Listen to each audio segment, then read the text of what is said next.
CM ವಿರುದ್ಧ ಪ್ರಾಸಿಕ್ಯೂಷನ್ಗೆ ಅನುಮತಿ ಕೊಟ್ಟಿರುವಂತಹ ರಾಜ್ಯಪಾಲರು ಈಗ ರಾಜ್ಯಪಾಲರಿಗೇನೆ ಸವಾಲ್ ಎಸೆಯೋದಕ್ಕೆ ರಾಜ್ಯ ಸರ್ಕಾರ ಮುಂದಾಗಿದೆಯಾ ಅನ್ನೋ ಪ್ರಶ್ನೆಗಳು ಕಾಡ್ತಾ ಇವೆ. ಯಾಕಂತ ಹೇಳಿದ್ರೆ ರಾಜ್ಯಪಾಲರಿಗೆ ಈಗ ಸರ್ಕಾರ ಸವಾಲ್ ಎಸೆಯುವಂತ ರೀತಿಯಲ್ಲಿ ಕೆಲವೊಂದಿಷ್ಟು ಬೆಳವಣಿಗೆಗಳಾಗ್ತಾ ಇವೆ. ಆರ್ಟಿಕಲ್ 163 ಅಡಿ ಅಧಿಕಾರ ಚಲಾಯಿಸೋದಕ್ಕೆ ಈಗ ಕ್ಯಾಬಿನೆಟ್ ಕೂಡ ಸಿದ್ಧವಾಗಿದೆಯಾ? ರಾಜ್ಯಪಾಲರಿಗೆ ಸಂಪುಟ ಸಭೆ ಸಲಹೆ ನೀಡುವ ಅಧಿಕಾರ ಇದೆ. ಸೊ ಇದೇ ಅಧಿಕಾರವನ್ನ ಚಲಾಯಿಸೋದಕ್ಕೆ ಈಗ ಸರ್ಕಾರ ಕೂಡ ಮುಂದಾಗ್ತಾ ಇರೋದು. ಇವತ್ತು ಬೆಳಿಗ್ಗೆ 11 ಗಂಟೆಗೆ ರಾಜ್ಯ ಸಚಿವ ಸಂಪುಟ ಸಭೆ ಇದೆ, ಕ್ಯಾಬಿನೆಟ್ ಮೀಟಿಂಗ್ ಇದೆ. ಸೊ ಬಿಜೆಪಿ ಮತ್ತು ಜೆಡಿಎಸ್ ಪ್ರಕರಣಗಳ ಬಗ್ಗೆ ಇಲ್ಲಿ ನಿರ್ಣಯ ಕೈಗೊಳ್ಳುವಂತಹ ಸಾಧ್ಯತೆಗಳಿವೆ. ಸೊ ಹಾಗಾಗಿ ರಾಜ್ಯ ಸಚಿವ ಸಂಪುಟ ಸಭೆ ಈಗ ಕುತೂಹಲವನ್ನ ಮೂಡಿಸಿದೆ. ಮೈತ್ರಿ ನಾಯಕರ ವಿರುದ್ಧ ಪ್ರಕರಣಗಳ ನಿರ್ಣಯವನ್ನ ಕೈಗೊಳ್ಳುವಂತಹ ಸಾಧ್ಯತೆಗಳಿವೆ. ರಾಜ್ಯಪಾಲರಿಗೆ ಸಲಹೆ ನೀಡಿ ನಿರ್ಣಯಗಳನ್ನ ರವಾನೆ ಮಾಡಿಸೋದಕ್ಕೂ ಕೂಡ ಸಿದ್ಧತೆಯನ್ನು ಮಾಡ್ಕೊಂಡಿದ್ದಾರಂತೆ. ಪ್ರಾಸಿಕ್ಯೂಷನ್ ಅರ್ಜಿಗಳ ವಿಲೇವಾರಿಗೆ ಸಲಹೆ ನೀಡೋದು ಸಾಧ್ಯತೆಗಳು ಕಂಡುಬರ್ತಾ ಇವೆ. ಸೊ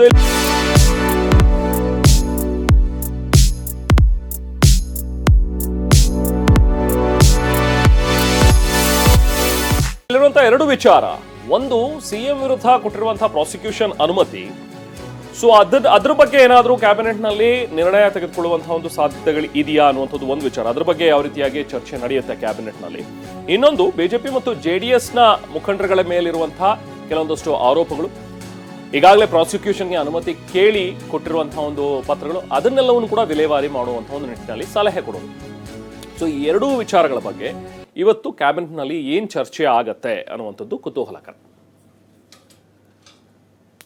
ಸೊ ಒಟ್ಟಿನಲ್ಲಿ ಒಂದು ಕಡೆ ಕಾನೂನು ಹೋರಾಟವನ್ನು ಮಾಡ್ತಾ ಇರುವಂತಹ ಸಿಎಂ ಸಿದ್ದರಾಮಯ್ಯ, ಈಗಾಗಲೇ ಅವರಿಗೆ ತಕ್ಕ ಮಟ್ಟಿಗೆ ಸ್ವಲ್ಪ ದಿನಗಳ ಕಾಲ ರಿಲೀಫ್ ಕೂಡ ಸಿಕ್ಕಿದೆ. ಯಾಕಂದರೆ ಹೈಕೋರ್ಟ್ ಕೂಡ ಅಷ್ಟೇ ಕೊಟ್ಟಿರೋದ್ರಿಂದಾಗಿ. ಬಟ್ ಕೋರ್ಟ್ನಲ್ಲಿ ಏನಾಗುತ್ತೆ, ರಾಜ್ಯಪಾಲರು ಕೊಟ್ಟಿರುವಂಥ ಒಂದು ನಿರ್ಣಯ ಅಥವಾ ಅನುಮತಿ ಅದು ಸರಿ ಇಲ್ಲ ಅನ್ನುವಂಥದ್ದು ಏನಾದರೂ ತೀರ್ಮಾನ ಬಂದು ಅದರಲ್ಲಿ ಏನಾದರೂ ಸ್ಟೇ ಕಂಪ್ಲೀಟ್ ಮುಂದುವರಿಯುತ್ತಾ ಅನ್ನುವಂಥದ್ದು, ಇಲ್ಲ ಅವರು ವಿಚಾರಣೆಯನ್ನು ಎದುರಿಸಬೇಕಾಗತ್ತಾ, ಇದೆಲ್ಲವೂ ಕೂಡ ಕೋರ್ಟ್ ಡಿಸೈಡ್ ಮಾಡುತ್ತೆ. ಸೊ ಅದು ಕೋರ್ಟ್ನಲ್ಲಿ ಒಂದು ಕಡೆ ಕಾನೂನಾತ್ಮಕವಾಗಿ ನಡೀತಾ ಇರುವಂಥ ಹೋರಾಟ. ಇನ್ನೊಂದು ಕಡೆ ರಾಜ್ಯ ಸರ್ಕಾರದ ಮಟ್ಟದಲ್ಲಿ ನಾವು ಯಾವ ರೀತಿಯಾಗಿ ಒತ್ತಡ ತಂತ್ರಗಳನ್ನು ತರಬಹುದು. ಸೊ ಸರ್ಕಾರಕ್ಕೆ ಅಂತ ಹೇಳಿದ್ರೆ ಕ್ಯಾಬಿನೆಟ್ಗೆ, ಈಗ ಸಿಎಂ ಸಿದ್ದರಾಮಯ್ಯ ಅವರ ನೇತೃತ್ವದ ಕ್ಯಾಬಿನೆಟ್ ಏನಿದೆಯಲ್ಲ ಸಚಿವ ಸಂಪುಟ, ಸೊ ಅದಕ್ಕೆ ಯಾವ ರೀತಿಯಾದಂಥ ಅಧಿಕಾರಗಳಿವೆ ಅದನ್ನು ಕೂಡ ಚಲಾಯಿಸೋಣ ಅಂತ ಹೇಳಿ ಈಗ ಚರ್ಚೆಗಳಾಗ್ತಾ ಇವೆ. ಪ್ರಮುಖವಾಗಿ ನಿಯಮ 163ರ ಅಡಿಯಲ್ಲಿ ಅಂದರೆ ಕ್ಯಾಬಿನೆಟ್ಗೆ ಒಂದಷ್ಟು ಅಧಿಕಾರ ಇದೆ ರಾಜ್ಯಪಾಲರಿಗೆ ಡೈರೆಕ್ಷನ್ಸನ್ನು ಅಥವಾ ಮನವಿಯನ್ನು ಮಾಡುವಂಥದ್ದು. ಸೊ ಒಂದು ನಿರ್ಧಾರವನ್ನು ತೆಗೆದುಕೊಂಡು ಈ ರೀತಿಯಾಗಿ ಮುಂದುವರಿಬಹುದು, ಈ ರೀತಿಯಾಗಿ ನಾವು ಹೋಗಬೇಕಾಗತ್ತೆ ಅಂಥೇಳಿ ರಾಜ್ಯಪಾಲರಿಗೇನೆ ಸಲಹೆ ನೀಡುವ ಒಂದು ನಿಟ್ಟಿನಲ್ಲಿ ಇವತ್ತು ಸಚಿವ ಸಂಪುಟ ಸಭೆ ಮಹತ್ವವನ್ನು ಪಡ್ಕೊಂಡಿದೆ. ಇವತ್ತು 11 ಗಂಟೆಗೆ ಇರುವಂತಹ ಸಚಿವ ಸಂಪುಟ ಸಭೆ.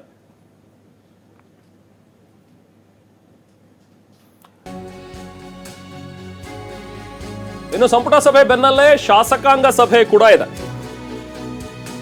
ಸಂಜೆ 4 ಗಂಟೆಗೆ ಕಾಂಗ್ರೆಸ್ ಶಾಸಕಾಂಗ ಪಕ್ಷದ ಸಭೆ ಕೂಡ ನಿಗದಿಯಾಗಿದೆ. ವಿಧಾನಸೌಧ ಸಮ್ಮೇಳನ ಸಭಾಂಗಣದಲ್ಲಿರುವಂತಹ ಸಿಎಲ್ಪಿ ಮುಡಾ ಕೇಸ್ನಲ್ಲಿ ಸಿದ್ದರಾಮಯ್ಯಗೆ ಬಂದಿರುವಂತಹ ಸಂಕಷ್ಟದ ಹಿನ್ನೆಲೆಯಲ್ಲಿ ಶಾಸಕಾಂಗ ಸಭೆಯನ್ನು ಕೂಡ ಕರೆದಿದ್ದಾರೆ. ದೆಹಲಿಗೆ ಹೋಗ್ತಾ ಇದ್ದಾರೆ ಇನ್ಫ್ಯಾಕ್ಟ್ ಸಿಎಂ. ಅದಕ್ಕಿಂತ ಮುಂಚೆ ಸಿಎಲ್ಪಿ ಮೀಟ್ ಮಾಡೋಣ ಅಂತ ಹೇಳಿ ಕರೆದಿದ್ದಾರೆ ಎಲ್ಲರೂ. ಶಾಸಕರನ್ನ ವಿಶ್ವಾಸಕ್ಕೆ ತೆಗೆದುಕೊಳ್ಳೋದಕ್ಕೆ ಸಿದ್ದರಾಮಯ್ಯ ಅವರು ಕರೆದಿರುವಂತಹ ಮೀಟಿಂಗ್ ಇದು. ಸಂಪುಟ ಸಭೆ ಬೆನ್ನಲ್ಲೇ ಕಾಂಗ್ರೆಸ್ ಶಾಸಕಾಂಗ ಸಭೆ ಕೂಡ ಇವತ್ತು ನಡೆಯುತ್ತೆ. ಇವತ್ತು ಬಿಡುವಿಲ್ಲದ ಚಟುವಟಿಕೆಯಲ್ಲಿ ಬಿಡುವಿಲ್ಲದ ಡೆವಲಪ್ಮೆಂಟ್ಸ್ ಆಗ್ತಾ ಇದೆ ಕಾಂಗ್ರೆಸ್ನಲ್ಲಿ. ಅದರಲ್ಲೂ ಕೂಡ ಇದನ್ನು ಮುಗಿಸ್ಕೊಂಡು ಮೋಸ್ಟ್ಲಿ ನಾಳೆ ದೆಹಲಿಗೆ ಹೋಗುವಂಥ ಪ್ಲಾನ್ ಇದೆ ಸಿಎಂ ಸಿದ್ದರಾಮಯ್ಯ ಅವರು. ಸೊ ಒಟ್ಟಿನಲ್ಲಿ ಇವತ್ತು ನಡೆಯುವಂತಹ ಕ್ಯಾಬಿನೆಟ್ ಜೊತೆಗೆ ಸಿಎಲ್ಪಿ ಎರಡೂ ಕೂಡ ಕುತೂಹಲಕ್ಕೆ ಎಡೆ ಮಾಡಿಕೊಡ್ತಾ ಇದೆ. ಮತ್ತಷ್ಟು ಡೀಟೇಲ್ಸ್ ಪಡೆಯೋಣ ನಾವು ಪ್ರತಿನಿಧಿ ಪ್ರಸನ್ನ ಅವರಿಂದ. ಪ್ರಸನ್ನ, ಒಂದು ಕಡೆ ಇರುವಂತಹ ಮೀಟಿಂಗ್, ಈಗ ಕ್ಯಾಬಿನೆಟ್ ಮೀಟಿಂಗ್ ಇವತ್ತು 11 ಗಂಟೆಗೆ. ಸೊ 163 ಏನು ಅಧಿಕಾರವನ್ನು ಕೊಡುತ್ತೆ ಕ್ಯಾಬಿನೆಟ್ಗೆ, ಅದನ್ನು ಯಾವ ರೀತಿಯಾಗಿ ಬಳಸ್ಕೋಬೇಕು ಅಂತ ಹೇಳಿ ಮುಂದಾಗ್ತಾ ಇದ್ದಾರೆ, ಏನು ಸಾಧ್ಯತೆಗಳಿವೆ ಈಗ 163ರ ಅಡಿಯಲ್ಲಿ? ಒಂದು. ಇನ್ನೊಂದು, ಶಾಸಕಾಂಗ ಸಭೆಯಲ್ಲಿ ಎಲ್ಲೋ ಒಂದು ಕಡೆ ಬಹುಶಃ ಶಾಸಕರ ಬೆಂಬಲ ನನಗಿದೆ ಅನ್ನುವಂಥದ್ದನ್ನ ತೋರಿಸೋ ನಿಟ್ಟಿನಲ್ಲಿ, ಸಂದೇಶ ಸಾರೋ ನಿಟ್ಟಿನಲ್ಲಿ ಕರೆದಿರುವಂತಹ ಒಂದು ಸಭೆನ. ಏನ್ ಡೀಟೇಲ್ಸ್ ಇದೆ ಪ್ರಸನ್ನ? ರೇಮನ್, ಇದೀಗ ರಾಜ್ಯಪಾಲರ ಅಂಗಳದಲ್ಲಿ ಸಾಕಷ್ಟು ಪ್ರಾಸಿಕ್ಯೂಷನ್ಗೆ ಪೆಂಡಿಂಗ್ ಇರುವಂತಹ ವಿಚಾರಕ್ಕೆ ಸಂಬಂಧಪಟ್ಟ ಹಾಗೆ ಸರ್ಕಾರದ ಮಟ್ಟದಲ್ಲಿ ಏನ್ ಮಾಡಬಹುದು ಅನ್ನೋ ಬಗ್ಗೆ ಇದೀಗ ರಾಜ್ಯ ಸರ್ಕಾರ ಚಿಂತನೆಯನ್ನು ನಡೆಸಿದೆ. ಈ ನಿಟ್ಟಿನಲ್ಲಿ ಆರ್ಟಿಕಲ್ 163 ಅಡಿಯಲ್ಲಿ ಇರುವಂತಹ ಅಧಿಕಾರವನ್ನ ಕ್ಯಾಬಿನೆಟ್ಗೆ ಆ ಅಧಿಕಾರ ಇದೆ. ಅಂದ್ರೆ ರಾಜ್ಯಪಾಲರಿಗೆ ಒಂದಷ್ಟು ಸಲಹೆ ಸೂಚನೆಗಳನ್ನ ಕೊಡಬಹುದು. ಆ ಅಧಿಕಾರದ ಚಲಾವಣೆಯನ್ನ ಮಾಡೋದಕ್ಕೆ ಇವತ್ತಿನ ಕ್ಯಾಬಿನೆಟ್ ನಲ್ಲಿ ನಿರ್ಣಯ ಮಂಡಿಸುವಂತ ಸಾಧ್ಯತೆ ಇದೆ. ಸದ್ಯಕ್ಕೆ ಕೋರ್ಟ್ಗೆ ಕೊಟ್ಟಿರುವಂತಹ ಅಂದ್ರೆ ತುಷಾರ್ ಮೆಹ್ತಾ ರಾಜ್ಯಪಾಲರ ಕಾರ್ಯದರ್ಶಿಗಳ ವಕೀಲರಾಗಿರುವಂತಹ ತುಷಾರ್ ಮೆಹ್ತಾ ಅವರು ಕೊಟ್ಟಿರುವಂತಹ ಮಾಹಿತಿ ಪ್ರಕಾರ ಕೇವಲ ಶಶಿಕಲಾ ಜೊಲ್ಲೆ ಅವರ ಪ್ರಾಸಿಕ್ಯೂಷನ್ ಮಾತ್ರ ರಿಜೆಕ್ಟ್ ಆಗಿದೆ. ಉಳಿದಂತಹ ಎಲ್ಲಾ ಕೇಸ್ಗಳು ಕೂಡ ಪೆಂಡಿಂಗ್ ಇದಾವೆ.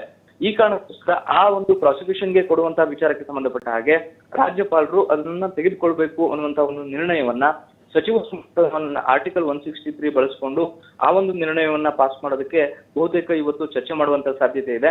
ಮತ್ತು ಕಾನೂನು ಬಳಸಿಕೊಂಡು ಸರ್ಕಾರ ಮಟ್ಟದಲ್ಲಿ ಈ ಪ್ರಕರಣಗಳನ್ನ ಮುಂದೆ ತರೋದಕ್ಕೆ ಏನೇನ್ ಮಾಡಬೇಕು ಅನ್ನೋ ಬಗ್ಗೆಯೂ ಕೂಡ ಸರ್ಕಾರದ ಮಟ್ಟದಲ್ಲಿ ಚಿಂತನೆಯನ್ನು ನಡೆಸೋದಕ್ಕೆ ಇವತ್ತಿನ ಸಚಿವ ಸಂಪುಟ ಸಭೆಯನ್ನ ಕರೆಯಲಾಗಿದೆ.